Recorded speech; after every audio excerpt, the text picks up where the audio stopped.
창세기 9장 8절에서 10절 말씀 함께 보겠습니다. 하나님이 노아와 그와 함께한 아들들에게 말씀하여 이르시되 내가 내 언약을 너희와 너희 후손과 너희와 함께한 모든 생물 곧 너희와 함께한 새와 가축과 땅의 모든 생물에게 세우리니 방주에서 나온 모든 것 곧 땅의 모든 짐승에게니라. 홍수로 세상을 심판하신 후에 하나님께서 노아와 그의 자녀들과 언약을 하셨습니다. 성경에서 언약이란 단어가 처음 사용되어진 것은 노아의 홍수 심판과 연관되어져서 사용되어졌습니다. 창세기 6장 18절의 말씀입니다. 그러나 노아는 내가 내 언약을 세우리니 너는 내 아들들과 내 아내와 내 며느리들과 함께 그 방주로 들어가고, 이 구절에서 언약이라는 단어가 제일 먼저 사용되어졌습니다. 언약이란 단순한 약속이 아닙니다. 생명을 걸고 하는 약속이 언약입니다. 그래서 고대 근동의 언약에는 동물이 등장합니다. 언약을 맺는 당사자들이 동물의 반을 쪼개고 함께 그 사이를 걷습니다. 그것은 목숨을 걸고 반드시 약속을 지키겠다는 의미입니다. 동시에 약속을 지키지 않을 경우에 어떠한 대가를 지불해야 할지를 상기하기 위해서 동물의 반을 쪼개고 함께 그 사이를 걷는 것입니다. 그런데 여기서 주목해야 될 중요한 것이 있습니다. 하나님께서 사람에게 일방적으로 언약을 하셨다는 것입니다. 하나님이 사람에게 요구하신 언약이 아니었습니다. 사람의 요구에 의해서 하나님이 언약하신 것도 아니었습니다. 하나님께서 자발적으로 사람의 구원을 위해 사람과 언약을 맺으셨습니다. 그런데 여러분, 이 부분은 아주 중요합니다. 우리의 신앙과 우리의 구원, 그리고 무엇보다 우리가 믿고 있는 그 하나님을 이해하기 위한 아주 중요한 사실입니다. 사람이 구원을 위해 하나님의 약속을 요구한 것이 아닙니다. 하나님이 자발적으로 사람의 구원을 사람과 약속하셨습니다. 하나님이 언약하여 주셨습니다. 여러분, 신앙이란 무엇입니까? 신앙은 하나님을 향한 인간의 약속이 아닙니다. 사람을 향한 하나님의 약속이 신앙입니다. 신앙은 구원을 받기 위한, 신의 복을 받기 위한 하나님을 향한 인간의 열심, 인간의 희생이 아닙니다. 사람을 구원하시기 위한 하나님의 열심, 하나님의 희생이 신앙이라는 것을 우리가 알아야 합니다. 세상의 많은 종교는 신을 위한 인간의 열심, 인간의 희생을 강조합니다. 신을 위해 헌신하고, 신을 위해 헌금하고, 신을 위해 목숨까지도 바치라라고 요구한다는 사실입니다. 그러나 성경이 말하고 있는 신앙은 하나님을 위한 인간의 열심, 인간의 희생이 아니라 인간을 위한 하나님의 열심, 희생입니다. 언약으로 번역되어진 히브리어 명사 베리트를 살펴보겠습니다. 베리트는 자른다라는 뜻과 더불어 창조하다라는 뜻을 가지고 있는 단어입니다.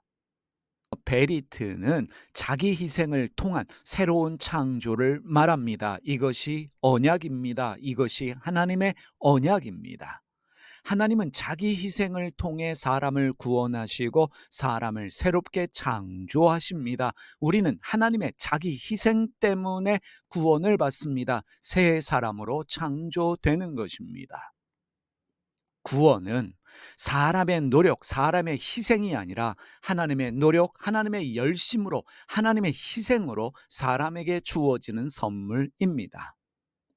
하나님은 구원을 받기 위한 조건을 인간에게 제시하지 않으셨습니다. 하나님은 언약, 즉 베리트, 자기 희생을 통한 사람의 구원을 약속하셨습니다. 다시 한번 말씀드립니다. 구원은 인간의 희생과 인간의 노력이 아니라 하나님의 열심과 하나님의 희생입니다. 그 증거가 바로 십자가입니다.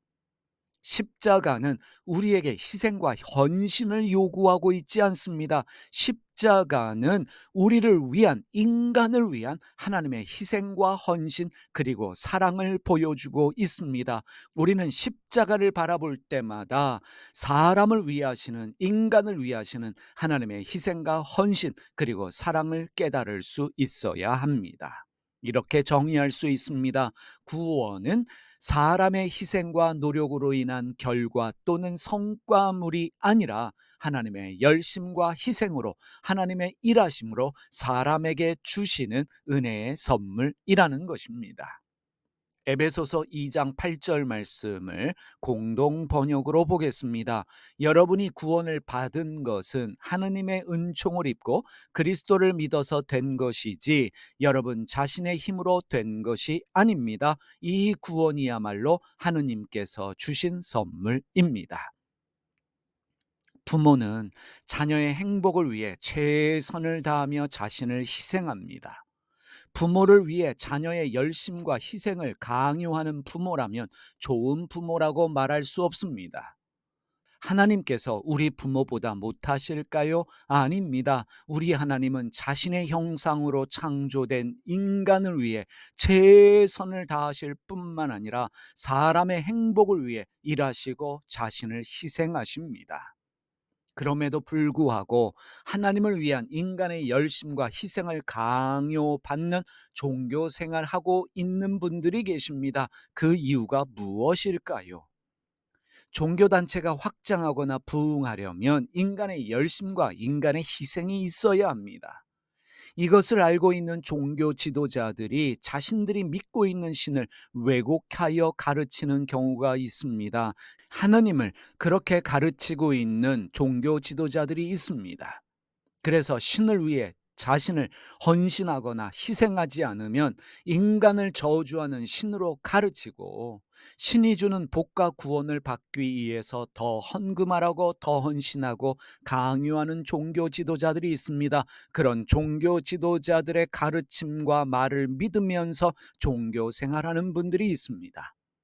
이런 종교에 미혹된 사람들은 신의 행복을 위해 자신의 행복을 포기하면서까지 종교 생활을 열심히 합니다. 복을 받기 위해, 구원을 받기 위해 자신의 가정도 포기하고 개인의 취미 생활도 포기하면서 자신의 행복을 포기하면서 종교 단체가 요구하는 기준에 맞추기 위해 열심으로 종교 생활하는 분들이 있습니다. 여러분, 우리 하나님은 인간의 구원과 행복을 위해, 인간에게 복을 주시기 위해 자신을 희생하셨다는 것을 기억하시기 바랍니다.